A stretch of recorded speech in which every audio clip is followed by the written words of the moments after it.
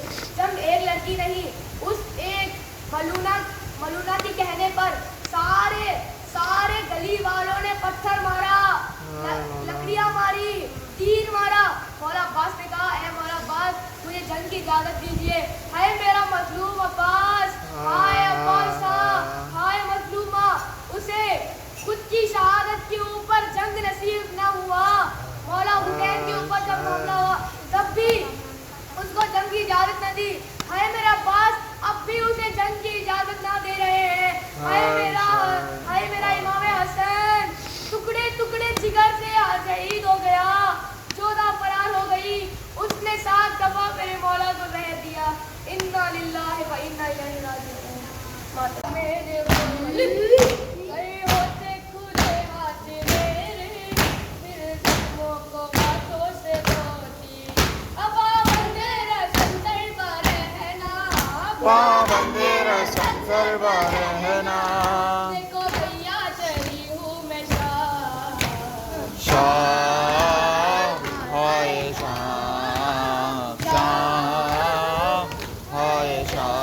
زینب کو تم نے برادر، کبھی میرے اوپر نہ دیکھا، ہاتھ رسی سے میرے بندے ہیں، اور سر پر نہیں میرے پردہ، کیسے کوفے میں جاؤں گی غازی، کیسے کوفے میں جاؤں گی غازی، جب بلوے میں آئے گا نام، شاہ ہائے شاہ، شاہ ہائے شاہ۔ کیسے دربار کا سارا حال ہے، میرا دل آتا رہا ہے، میں تو تم نے بھی بولتی تھی، بھائی تم کو تو سب کچھ پتا ہے، کس طرح سے کرے گی بتا دے، کس طرح سے کرے گی بتا دے، شرابی سے زینب کا لام،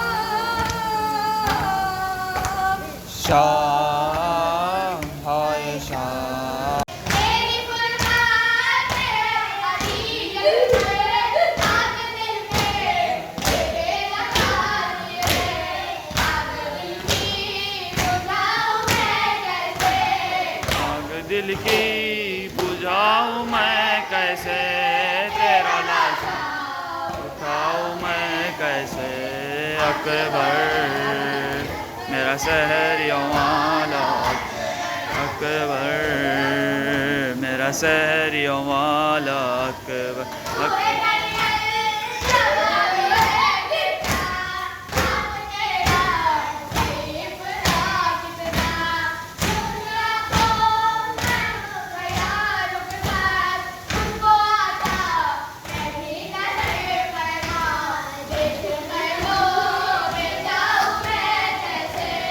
لے کے خیموں میں جاؤں میں کیسے، تیرا لاشا اٹھاؤں میں کیسے اکبر، میرا شہری والا اکبر اکبر،